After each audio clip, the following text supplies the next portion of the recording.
In a world of fake news, we bring you up-to-the-minute factual inaccuracy and a heavy dose of moral truth. With your hosts, Kyle Mann and Ethan Nicole. This is the Babylon Bee. Fake news you can trust. Hi, everybody. Welcome to the Babylon Bee Weekly Podcast. I'm Kyle Mann, and I work at the Babylon Bee or something. And this is Ethan Nicole, who also works at the Babylon Bee or something. And we're just two guys that maybe tell funny jokes once in a while, hopefully. No? Yeah, sure. Whatever. I'm on weird drugs. So so you know, I'm on painkillers right now. So does that, when you're Ethan Nicole and you're on weird drugs, do you act normal? Or is it like just more like it makes me like want to just suddenly go to sleep out of nowhere. Oh, okay. So if you close your eyes, either. Yeah. So yeah. Okay. Might need to slap me or throw your coffee at me or something. That's something. Okay. So yeah, I mean, because I found out I have a blood clot in my leg this week. So that's my adventure of the week. Went to the ER. They did the whole slimy thing on your leg. Ultrasound. And that's not, never mind. And yeah, I got blood clots. So man, they hurt too. Man, my leg's like this, like a microwave sausage right now. It's all red and veiny and giant and just pain. Yeah. So that's why I'm sitting on this side of the desk, because I need to prop my leg up, because the moment I put it down, it wants to explode. Yeah. Well, last week I had some health issues and Ethan had car trouble. This week you have health issues. And I had car trouble. So life's coming at us fast. It's coming at us fast. Next week, we're both going to have health issues and car trouble. Right. That could be bad. That sounds like a fatal accident. So me and my wife decided to go away for the weekend with the kids. We went to Phoenix, the exotic locale. Mm-hmm. And it turned out to be a very expensive vacation because complete and total disaster. So almost exactly 1 year ago, Didn't you do this before? Almost exactly 1 year ago, we went to Phoenix. And it was like in the middle of the lockdowns, and Phoenix was like reopening their restaurants for the first time. Mm-hmm. So we're like, let's go. You know, we're all cooped up. We went to Phoenix. As soon as we got off the freeway, my transmission blew. $4,000. Oof. So this time we went. It was fine, but they're having all the spring training games right now. So everything was just packed. You know, you couldn't go out to eat. You couldn't. Like, it was just insane. And so we came home, and we get to Indio out in the desert. And we're like, let's pull off and one more stop and we'll get some snacks and then we'll be home in an hour and a half. So we pull off the freeway and then my car, the little needle goes all the way to hot. I'm like, oh, crap. Oh, the hot. I hate the hot. So I'm thinking, okay, small leak in the radiator hose, no problem. I can get some water. We can get home at least. And I'm looking at it. It's bubbling out of the engine. Like the fluid's coming out of the engine. And I'm just like, oh, no. So we end up like, it was just insane. It was like, we managed to get the car to an auto body shop, but it's Sunday night, so we had to wait until Monday morning. He could do it like by Tuesday night. We had to spend all this money on an Uber to get over to a hotel, and then last minute, you know. But it worked out okay. We ended up staying at a really nice resort on accident because they were like, I thought it was calling that it's a 2-star resort on Google. And it's just like a couple $100 or something. I call them, you know, and it turns out to be like this super nice like Hilton resort in the foothills, and like all these rich old people staying there to clay baths tennis and stuff. Yeah, it was insane. It was Aztec shamans. It was like a separate like villa or whatever, you know, like. It was like the place that on Breaking Bad where he went on a retreat to like go get drugs or something. Exactly like that. And, you know, I guess it was actually like $1,500 a night. Oh. But the lady at the front was like, what? Oh, you know, I'll get you taken care of. So she reduces the rate all the way down to like a couple $100, you know. And so he ended up getting a nice couple of days out of it. It was actually more fun than the Phoenix part. Sweet. For the kids. But, oh man, it was insane. So we're dying. We got to get rid of our van. It's terrible. Don't buy a Dodge Caravan. Well, sorry for all the depressing news. Let's go on to some weird news. This news is weird. Washington man arrested for allegedly stealing slide from playground and mounting it to his child's bunk bed. I just want to make sure you guys look at the mugshot of this guy. So you go, oh yeah, okay, I get it. 400-pound. He just looks like, yeah, I did it, and I'll do it again. Yeah, 400-pound slide. So he stole a 400-pound slide. Was he alone? I love that he's trying to be dad of the year. He mounted it to his kid's bed. So I guess they were looking for some parts that people were stealing, like a chop shop type thing. They were taking catalytic converters off cars, and they were looking at his house, and they're like, "Where'd you get that?" Oh, so he had stolen other things. Yeah. So he just goes out and steals stuff and puts it on his house. Wow. Yeah. All right. Well, police seize real gun disguised as Nerf toy in North Carolina drug raid. So this looks like a legit Nerf gun, but it's real. That seems dangerous. That seems not very smart. What is the context in which you need a real Nerf gun to win? Has he lost a lot of Nerf fights, and he's like, "All right, I'm winning this time." His kids are like beating him in Nerf fights. He's like, "All right." That was like the time I got in a squirt gun fight, and I decided to put pee in my squirt gun because I wanted to win. I try to teach my kids about gun safety with Nerf guns. I'm like, this is a Nerf gun, and you're not old enough to touch a real gun yet. But don't look down. Don't look down the barrel. Don't put your finger on the trigger, and they'll just immediately shoot themselves in the eye. Shooting you in the face. Yeah. So this seems like a really bad idea. BB guns are good for that because then they at least hurt and can make you blind, which is good. Man arrested after taking his toddler into an elephant enclosure at the San Diego Zoo. Apparently, the video is amazing. I haven't watched it, but he went past multiple barriers on Friday in order to sneak into the elephant enclosure. So another guy attempting to be dad of the year. Like, come on, 2 years old. A 2-year-old's not going to remember anything that happened. But I guess they have the video now. Amazing video to see. I'm watching it. Okay, you're watching. The elephant charges at him, and he. Yeah, I guess he dropped the kid. He dives out and then drops the kid and picks the kid up and runs away. Huh. So worth it? Yeah, the kid's not even going to remember it. Yeah. Sad. But she'll have the video. Yeah, that's true. That reminds me, because my dad tried to get me a pet possum, but my mom wouldn't let him. But now at least I know he tried. I always wanted a possum. He put it in the trunk while they were on a date. In the trunk of the elephant? No, the trunk. Oh. That's a different story. Gotcha. This Australian performer really wants you to call him by his preferred pronouns, which are tree self. I saw this. I actually recognize this guy from The Flash because I used to watch The Flash until the whole DC TV universe went woke, the Arrowverse. But besties, once again, I'm reminding you that Keenan Lonsdale prefers tree self pronouns. Yeah, he said, this might sound stupid, but I don't care. I don't think this is offensive, but I don't want to go by he anymore. I just want to go by tree. How do you use that?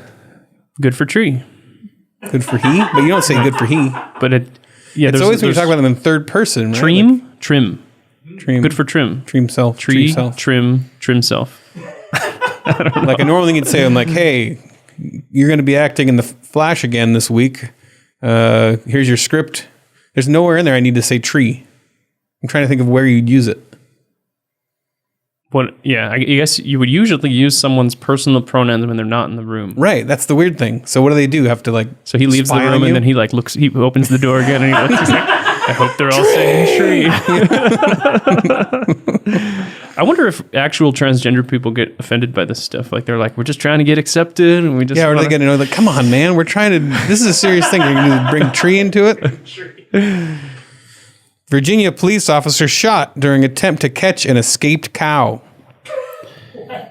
So a lot of police get shot for noble efforts. So the cow's charging and someone fires a gun and accidentally shoots the cow? It escaped an auction and was wandering the city streets. Police said they intervened. The cow charged at officers. Someone fired a gun. I don't know who it was. And he got shot. He's hopefully okay, but they still don't know who fired the gun, I guess. There were some other people there helping catch the cow. And they had to euthanize the cow. Oh. Aren't all cows euthanized mostly? I think at some point, right? Do they call it euthanizing? Like they just have whole euthanizing factories. Yeah. I think it's just called slaughtering. Okay. Right. Why did Bernie Sanders criticize Elon Musk with a bizarre anti-space travel tweet? Bernie Sanders quotes Elon Musk, who's talked about he wants to extend the light of consciousness to the stars. And Bernie Sanders says space travel is an exciting idea, but right now we need to focus on Earth and create a progressive tax system so that children don't go hungry, people are not homeless, and all Americans have health care. The level of inequality in America is obscene and a threat to our democracy. Something like that. But we could just ship all those people to Mars, and then Earth would be great. Yeah. So there's this rich guy that wants to go do space travel, and Bernie's like, nope. First thing we need to do is... but the poor people. It's his progressive tax system, because you have to believe that would solve all our problems. This feels like one of those, like, sir, this is a Wendy's type. Exactly. Sir, do you want to try our new jumbo crispy chicken sandwich? It's an exciting idea, but right now we need to focus on the text. We need to focus on the thing I've been trying to get done for 80 years. Sir, this is an Arby's. We need to stop progressing until we get... This is progress. President Trump is building his own social media platform. Senior advisors say Trump will be returning to social media in about 2 or 3 months with his very own platform. Didn't Mike, the My Pillow guy, start one too? It's called Frank, and it's very. This is almost a weirder news story. We need to post that logo. Is that real? Yeah, his It just logo says Frank. Looks like it was created in like the late 90s in Corel Print Shop Deluxe or something. Yeah. It has these silhouettes, a man and a woman. Like, it looks like a weird dating site with the man and the woman silhouette there. And there's a slogan. I can't remember what the slogan is. I don't have it up here. I'm trying to find every one. Oh, here's franksocialco.com. Oh, no, that's not it. That's somebody else's. I'm looking for the actual website because I just see all these stories about it, but nobody's like linking to The it. voice of free speech. Did you find it? Yeah, well, I found that logo that Frank posted. Oh, Frank Fleming. Frankspeech.com. Frank speech. So it's we're being frank with each other. Yeah, and so it's like someone just created it's like a static one-page web page, and they used like Microsoft clip art. It just says Frank, the voice of free speech. So they're going to be in competition. So what's Trump's like version of Twitter going to be? Yeah, I don't know. That's going to be super interesting. Like he can just, he has the ultimate ban hammer. Yeah. Everybody has to have Trump avatars. So it's all just Trump heads on everything. Maybe it's just a drop-down menu. You can only select pre-selected things that you can say. Trump quotes. So President Biden fell down the Air Force One stairs on Friday before heading to Georgia. Kind of fell up them. Oh, yeah, I guess it fell down. That's not correct. It is funny looking at the different reporting. Oh, so yeah, when Trump would fall down, we have the New York Times saying, Trump's halting walk down ramp raises new health questions. Which that was kind of a funny video when Trump was like, it looked like he was trying to do one of those things where you fake and it makes it look like you're walking downstairs. Yeah. Like he just kind of slowly falls to the ground. And then the New York Times, when Biden fell, they say Biden is doing 100% fine after tripping while boarding Air Force One. It's like we all saw the video. Go over the line with 100% fine. Yeah, it's just way. Is 100% fine falling upstairs? Yeah, I'm not saying. Like if I fell upstairs, I wouldn't say I was 100% fine. Yeah. Yeah. This reminds me of the Washington Post's headline when Biden signed the stimulus bill, and it was like Biden showers everybody with money. Oh yeah. They're just parodies of themselves at this point. He's showering them. Making it rain. Southern Minnesota man stole $1,250 worth of Girl Scout cookies from loading dock. More than 20 cases. Another guy trying to be the father of the year. 20 cases, so that's 20 like wholesale cardboard boxes. So a case boxes. Probably has 10 or 16 something in there. 20 cases. That's a lot. Yeah. He told the officers that he was dumpster diving in the GMC dumpster when he saw the loading dock door was partially open. Inside were pallets stacked with Girl Scout cookies. Whitaker pulled his car up to the loading dock and began filling his car with cookie boxes. He stuffed the boxes in his car until the back seat and the trunk were completely full. Not very good security at this place. I think like if you're going to commit like grand felony theft or whatever it's called. Grand theft cookie. No, that ruined what I was going to say. Oh, sorry. I was just thinking, if you're going to steal stuff, something that's pretty valuable. Like no offense, Girl Scouts, but the cookies aren't that good. Yeah. I'm a fan, but they're okay. It's a band of smiles, pretty good. Maybe I haven't had the right ones. I like the coconut ones. Maine man's car stolen from police station while he was inside reporting bike theft. So is this the main man? A man from the Maine. primary man of the story. A Maine man. My main man. So Logan Fontaine entered the Madawaska Police Department on Monday to report a stolen bicycle. He'd been there for a minute when he walked out to find his car was gone from the parking lot. So this feels like a comedy Someone's sketch. after him.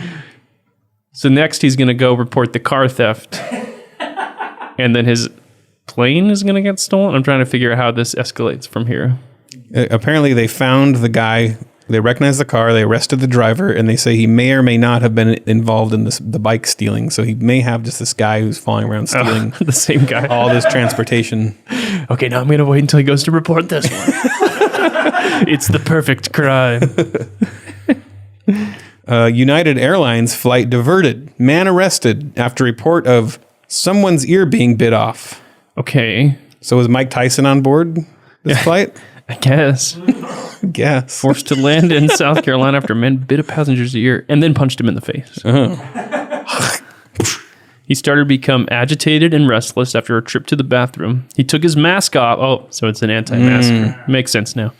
He's a Trumpite QAnon anti-masker. They're not serving a lot of food on planes right now because of, so it could be the guy just hungry. Nice meaty ear, something to chew on for a long flight. He yelled in the face of the person next to him, and the passenger raised his arm to protect himself. I don't know if he's protecting himself from the guy not being masked, like he's protecting himself from the coronavirus. No or corona. what. He punched him several times, breaking his glasses. Can you block corona with your bare arms? Maybe you could probably get the brunt of a sneeze or something. Slap him out of the air? Yeah. This guy was bleeding excessively from his ear, which required 7 stitches. This feels like a Matrix thing. Can you teach me how to block sneezes? When I'm done, you won't He have broke his to. glasses, man. These guys went at it. Yurkovich is the guy's name. He was arrested after a doctor on the plane tried to sedate him with a shot of Benadryl. Does Benadryl sedate you? I guess that's all we got. That'd be a lot of Benadryl. Yeah. I mean, we do it to the kids sometimes, but we don't. That was a joke. This You is inject satire. them with it? Yeah, you sneak it into their Kool-Aid. Taiwanese people are changing their names to salmon to qualify for free sushi. A Taiwanese works sushi like restaurant that? is offering free meals to customers whose names contain the Chinese characters for salmon. This is like a big commitment for the free. Did that work? It's a weird logic. I'm just thinking like Chick-fil-A does the dress up as a cow. Mm-hmm. And I get that. Like, I wouldn't do it, but I get it. Seems desperate. It's like I'll put on the little cow hat or whatever to get free. But to change your name, that's pretty drastic. Yeah, well, what's the logic there? It's like, hey, I'm part salmon, so that's my So I meat. get to You're eat that. selling. You shouldn't have to. I shouldn't have to pay for that. It's like if you name yourself Big Mac, you get like whatever your name is. Or cow. You get free things of. I don't know how this works. Here, McDonald's. My name's John Cow. Oh, right this way, sir. Come to the secret room. Good. Yeah. All right, we're going for you, Kyle. Oh, no. Mattress retail chain breaks record for tallest stack of mattresses.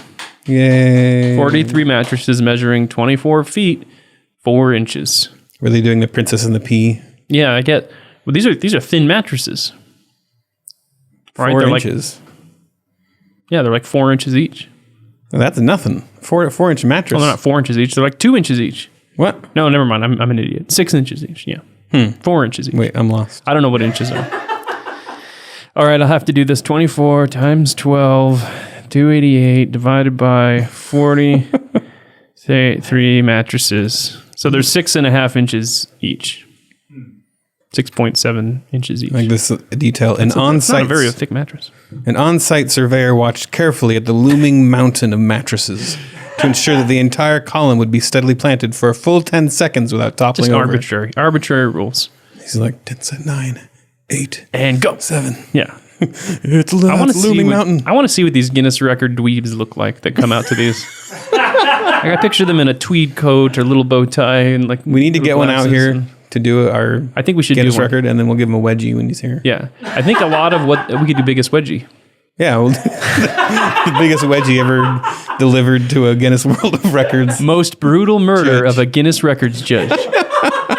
He's looking at the list. He's like, wait, what? Just come. You'll have to see what it's like. All right. Well, we're going to talk to the old CEO Seth because we got a little bit slammed in the New York Times this week. Okay. They took a pot shot at us out of nowhere, and we're not picking fights. New York Times, We were just sitting here in the corner of the party telling jokes. minding our business. Hey, man. Drinking our punch. Did you hear about the chicken that knocked on the door with the priest and the And the New York minister? Times, they run up and bite our ear off. Like, yeah, that's fake news. Let's talk to Seth. Let's do it. All right, on the line, we have CEO of popular satire site, maybe far-right disinformation site, Disinformation site. Yeah. Babylon Bee. Hi, Seth Dillon. Is it Dillon? Dillon. Dillon. What's up, It's a guys? French thing. Hey, how you doing? So, what the heck is going on with the New York Times, man? I don't think I've even read the piece yet, but there's this piece about some random other political cartoonist, and they just dropped in this random mention of the Babylon Bee in there and called this far-right disinformation or something. It's kind of wild. I mean, well, the piece itself was supposed to be about the issues Facebook is having dealing with satire and how the algorithms don't recognize it easily. Even the staff doesn't recognize it easily. And so they have this challenge where they are sometimes dinging liberal satirists, like the guy that they feature in this piece. And they have his picture in there. They're very friendly to him. They're talking about how, he's been mistakenly censored a couple times on Facebook. Similar issues to the issues that we've had. But it's funny because they're kind of sympathetic to him. But rather than just mentioning us as another example of a satire site that comes at the issues from a different perspective and has had the same problems as him, they throw us in there as a quote far-right misinformation site. And then they mentioned the Babylon Bee as the only example of a far-right misinformation site that has used the satire label to exist safely on these platforms despite the rules against misinformation, which is just a horrible cheap shot. Yeah, okay, but satire kept popping up as a blind spot. In 2019 and 2020, Facebook often dealt with far-right misinformation sites that used satire claims to protect their presence on the platform, Mr. Brookings said.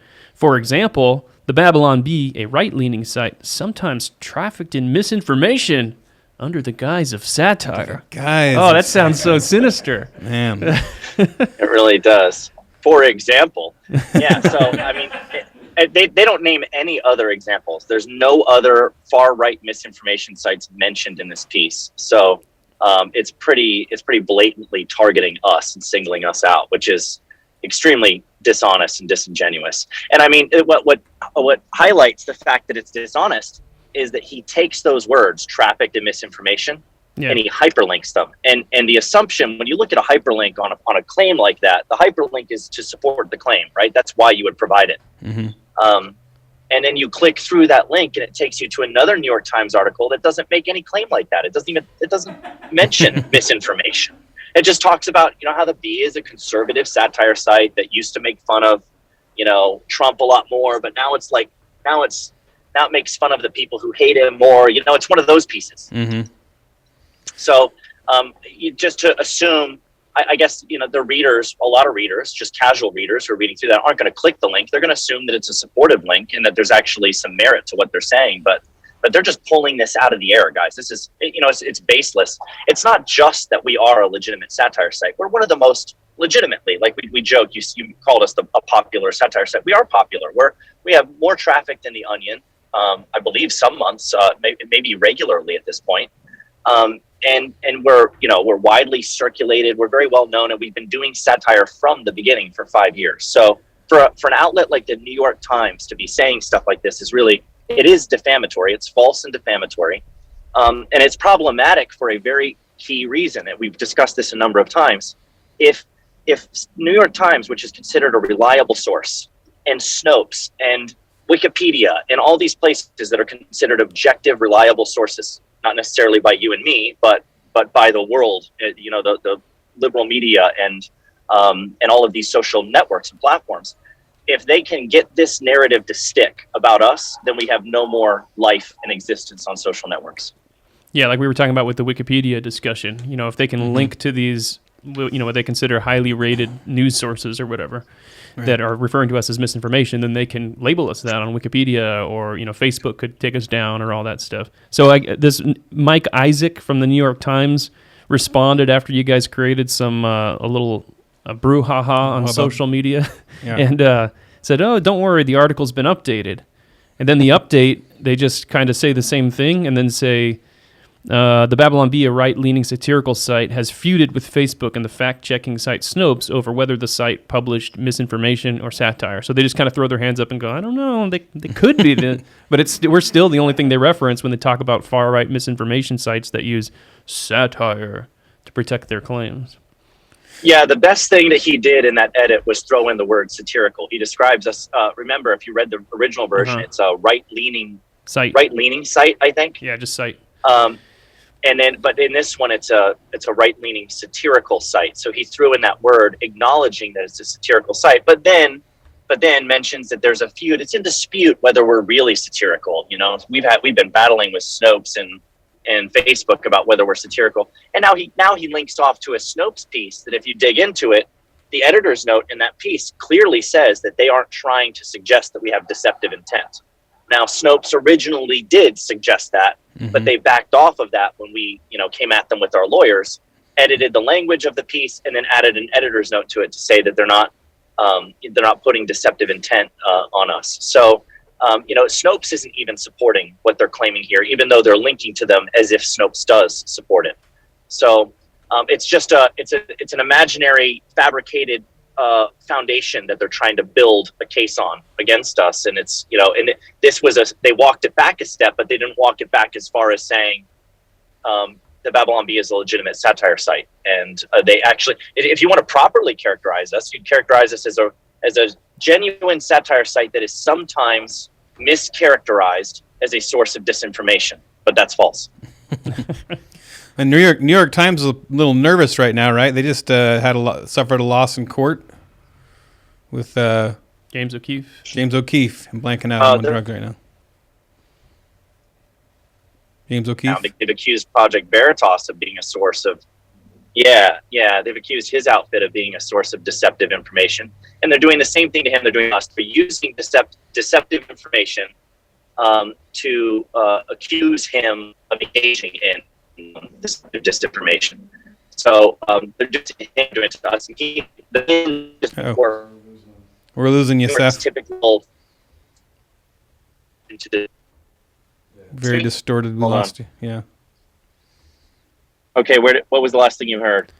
Pretty much the whole James O'Keefe thing. Lost it all. Okay.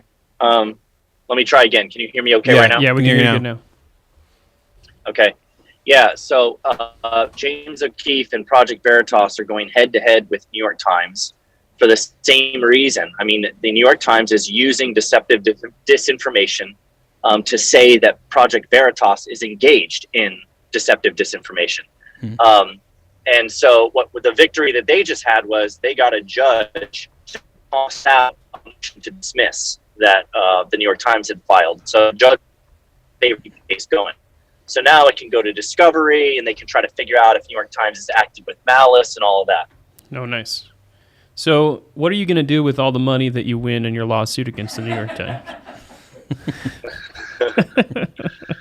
Any plans? I've run out of room, and in my second house, so no room for money. I'm not sure. Okay. I have to get another house somewhere and put it in the third house. I need a Bernie Sanders third house.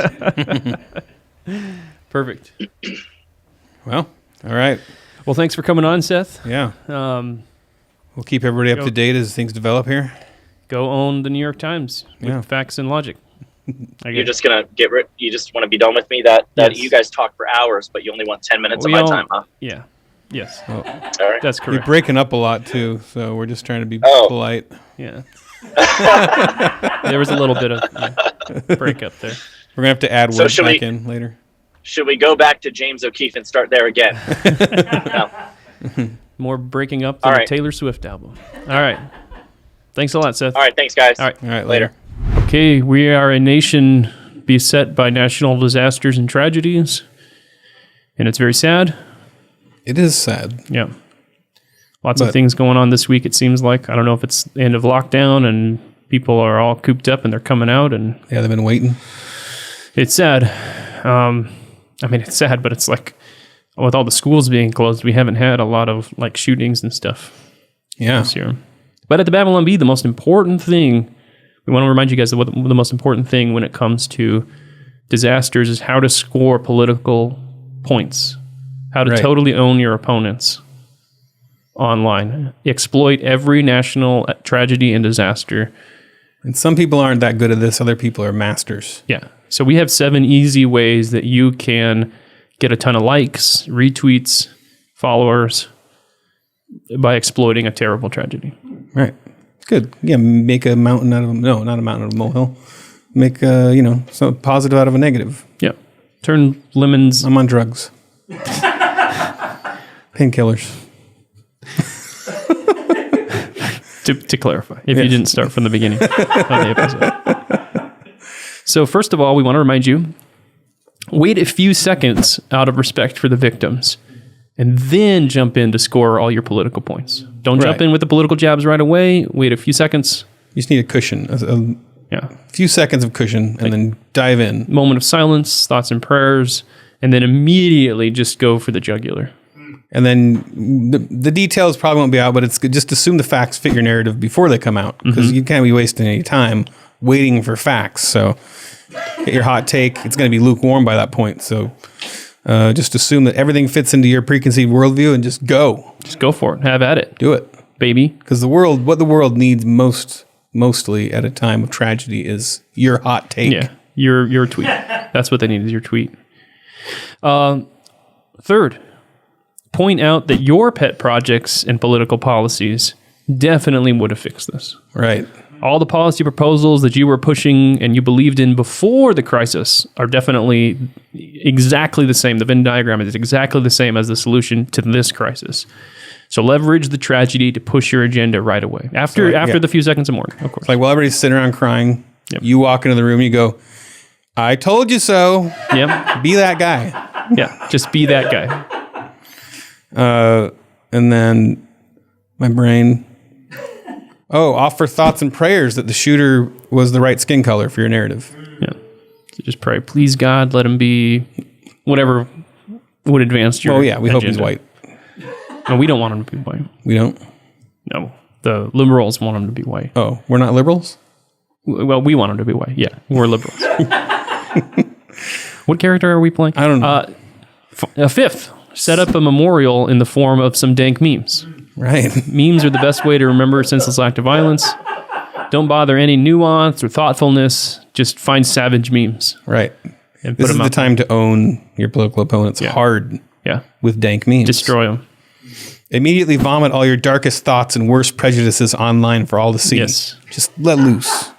Like draft the absolute worst tweet of all time, and usually if you draft a tweet like that, you should let it sit, maybe get some input. Yeah, think about it. Not in a national tragedy, just let it out. Yeah.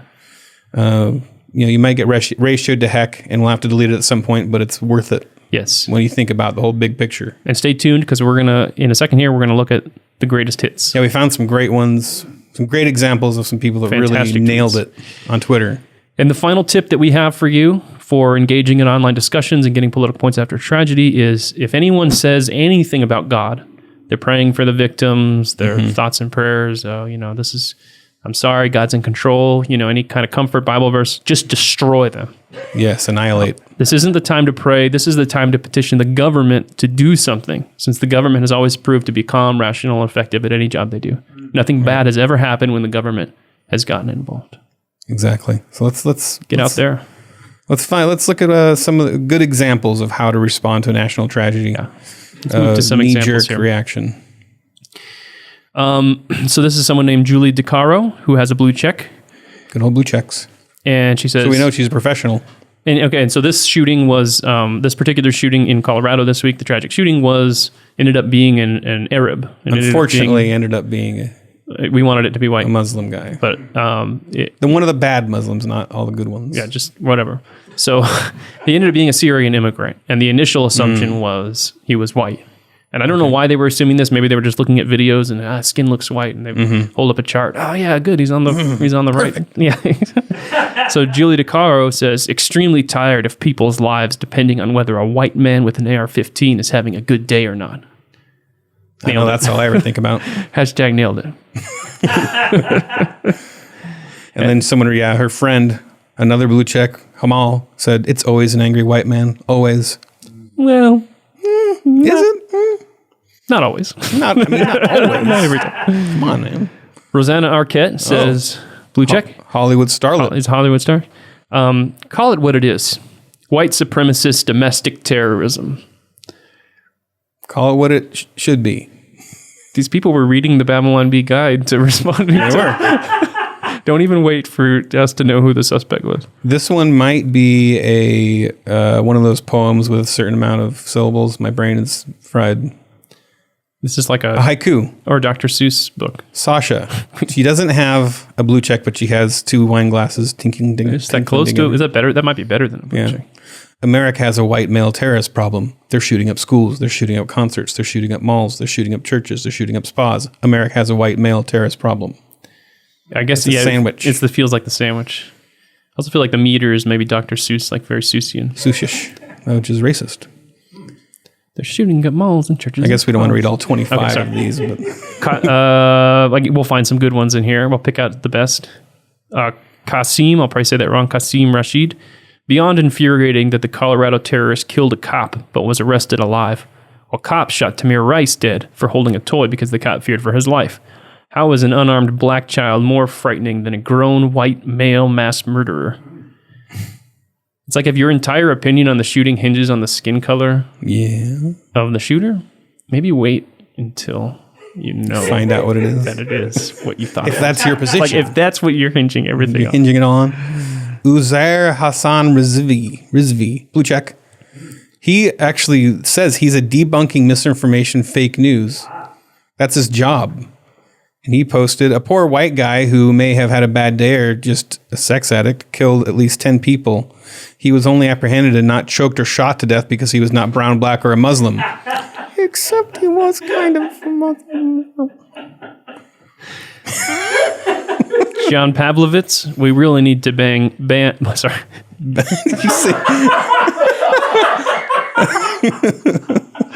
We really need to ban angry white guys with guns. There's some funny ones here where after they find out he's Muslim. Oh, they pivot? Yeah, they do the pivot. Yeah. Let's see if we can find. This is Don Winslow. Description: police have taken him into custody. Translation: he was white. Thanks for playing. We should have made this a game show. Okay, here we go. Tariq Nasheed. So he first says the Boulder, Colorado shooting suspect is a white man named Ahmad Alissa. Several white supremacists online are now trying to claim his white suspect isn't white based on his name. They love playing the denial of whiteness game when it's convenient, so let's address white crime. Then he says, the fact that this dude gunned down 10 people and the police didn't shoot his A, that means he's white. We ain't going to start playing games just because he was born in Syria. The suspect is white enough to benefit from the privileges of whiteness. We ain't going to start playing games here. It's like, he's white. We're not going to mess around and talk about this just because he's not white. Yeah. One that I like at the end here, Amy Siskind, blue check. Oh, this was a good one. So she goes, first she says the shooter was taken into custody. Well, she says the shooter was taken into custody. In other words, it was almost certainly a white man again. If he were black or brown, he would be dead. And then after they find out that he's a Muslim guy, she says, let's mourn the victims but not glorify the killer with the attention of having his name widely known. His skin color does not matter any longer. Mina Harris, finally, this is Kamala Harris's niece. Oh. The Atlanta shooting was not even a week ago. Violent white men are the greatest terrorist threat to our country. Wow. But not in this particular case. Yeah. All right, so that's how you do it. That's how you do it. This is don't be a big pansy and just sit there and not say anything. You always have to tweet.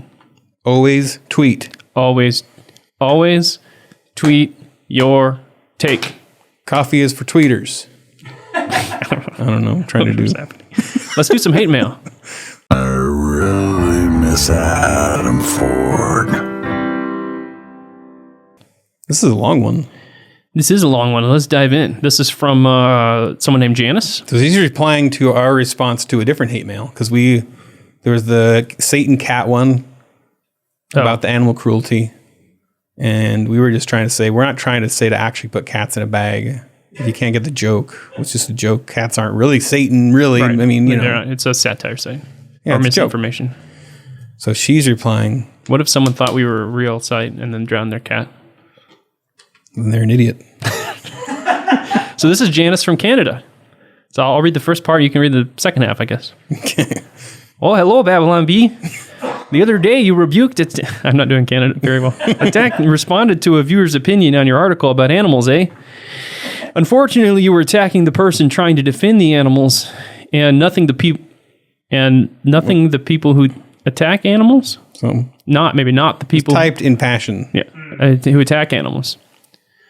You of all people know how stupid people are, don't you know? Why do we know that of all people? We're experts in how stupid people are. The stupid kid next door that shoots the raccoon with his BB gun and then the infant raccoons die because they have no mother. Or the kids who shove a firecracker into a frog just for fun. Or the guys who skin a dog alive and leave it hanging on a tree to die. No, Babylon B. You are 100% wrong, eh? I not only disagree with you and agree with the viewer you belittled, but your viewer was 100% right. Imagine all the stupid people who actually agreed with you and thinks it's just a joke to dismiss or treat animals cruelly. I'm turning into Jordan Peterson. Yeah. So she gave us a YouTube video and said, this is what people do to animals, kids out having fun. Their definition of fun is death and destruction. And she really goes into Greece here. Watch this and see what is regular animal treatment in Greece. Greece, the beautiful, tranquil, romantic notion of Greece, where animals are treated so inhumanely without one sense of remorse. So I can't tell if that's an endorsement of Greece or not. And this stuff happens everywhere throughout the world, but also Greece. Watch this and tell your viewers they're wrong to be angry about animal cruelty.